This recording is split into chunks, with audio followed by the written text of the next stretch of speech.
बिगल tales में आपका स्वागत है। सब्सक्राइब जरूर करें। कानी बहू।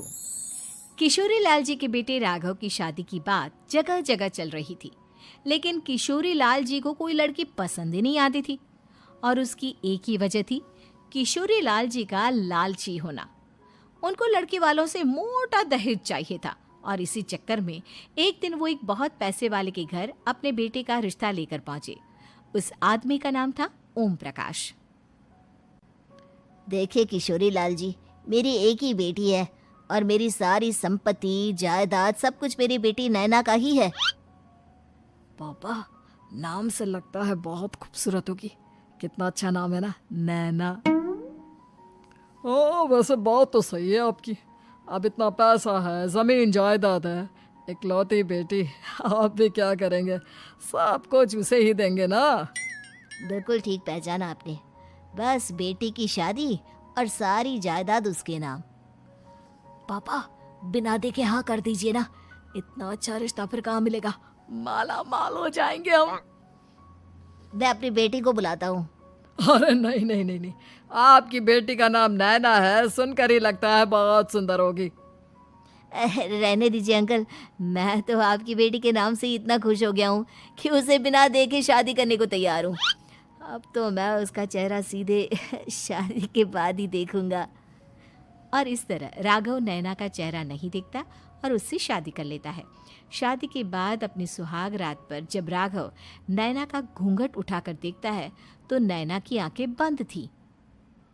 कितनी खूबसूरत हो तुम नैना, जरा अपनी आंखें खोलकर मेरी तरफ देखो तो सही। नहीं, मुझे शर्म आती है।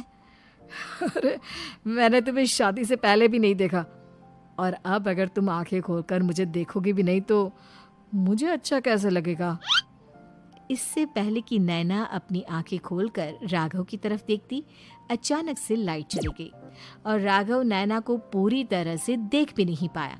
अगली सुबह नैना राघव के लिए नाश्ता बनाकर लेकर आई। अरे ये क्या, आधा पराठा सीका हुआ है और आधा बिल्कुल कच्चा। ये तुमने क्या किया नैना? बहू, तुमने क्या आधा पराठा तवे से नीचे लटका कर रखा था, जो आधा सिका है और आधा कच्चा? मुझे जितना दिखेगा उतना ही तो सीखूंगी ना पापा जी। जहाँ जहाँ मुझे नजर आ रहा था वहाँ मैंने सीख लिया, जहाँ जहाँ नहीं दिखा वहाँ कच्चा रह गया होगा। इसका क्या मतलब है? ये कैसा मजाक कर रही है तुम? अरे बहू, तुमने इतना लंबा घूंघट क्यों लगाया हुआ है? देखो, हमारे घर में बहुओं को बेटी की तरह रखा जाता है, और फिर तुम तो इतना सारा माल लेकर आई हो। देखो, ये घूंघट डालकर रखने की कोई ज़रूरत नहीं है। हाँ नैना, पापा जी ठीक कह रहे हैं, तुम तो आराम से रहो, अपना ही घर समझो।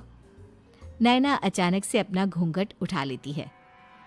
अरे ये क्या पापा, नैना की तो एक आंख फूटी हुई है।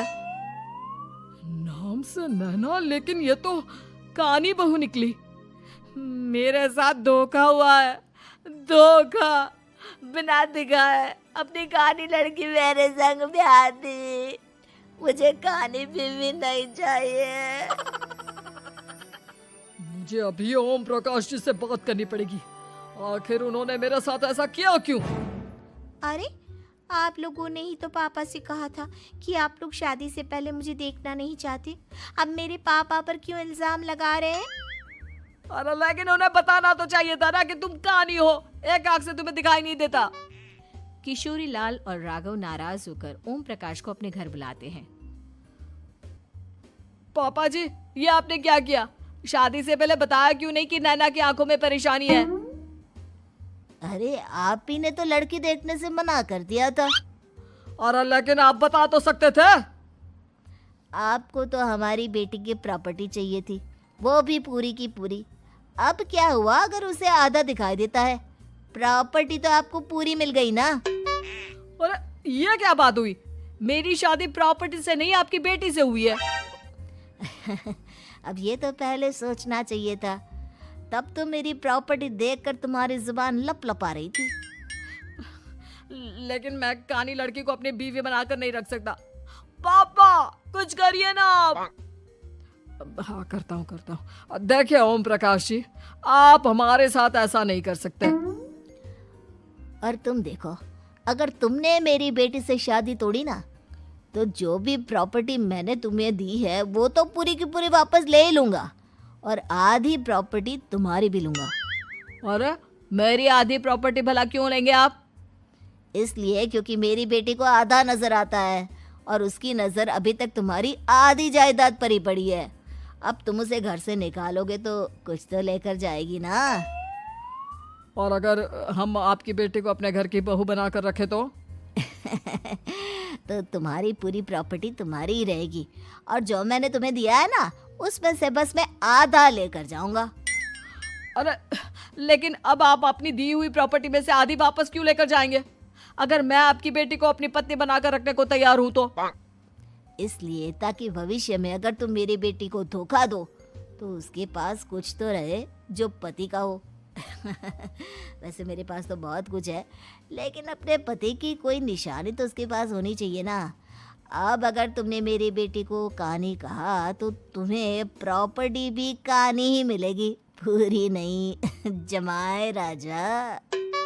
किशोरी लाल और राघव समझ चुके थे कि वो बुरी तरह फंस चुके हैं और अब उनके पास वहां से निकलने का कोई चारा नहीं है। अब समझ में आया ना, लालच बुरी बला होती है। एक तो तुम्हें प्रॉपर्टी मिली, ऊपर से बीवी मिली, उसमें तुम्हें नखरे भी दिखाने हैं। आए बड़े, चुपचाप बैठो दोनों। कुछ दिनों के बाद नैना राघव की कार लेकर बाजार घूमने निकलती है और जब कार लेकर वापस आती है, ये क्या? एक तरफ से मेरी गाड़ी पूरी खराब हो चुकी है। लगता है तुमने मेरी गाड़ी को किसी दूसरी गाड़ी के साथ एक्सीडेंट किया है। अरे अरे, कितना बड़ा नुकसान कर दिया तुमने बहू। वो क्या है ना पापा जी, मुझे एक आंख से दिखाई नहीं दे रहा था, सामने से गाड़ी आ रही थी।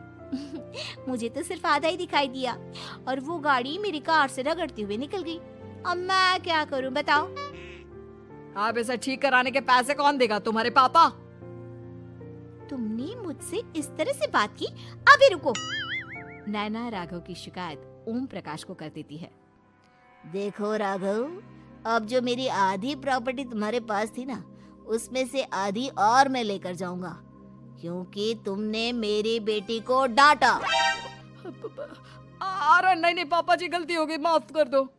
गलती की तो कोई गुंजाइश ही नहीं। अगली बार मेरी बेटी को डांटा तो बची हुई आधी में से आधी और ले जाऊंगा। लालच के चक्कर में हम दोनों ने बहुत बड़ी गलती कर दी बेटा। एक तो तुम्हें कानी बहू मिली और ऊपर से जो माल मिला वो भी काना। इस तरह राघव की हर एक गलती पर ओम प्रकाश उसकी प्रॉपर्टी का आधा आधा हिस्सा लेकर अपना सारा माल वापस ले गया और राघव को कानी बीवी से काम चलाना पड़ा। भाई लालच वाकई में बुरी बला है।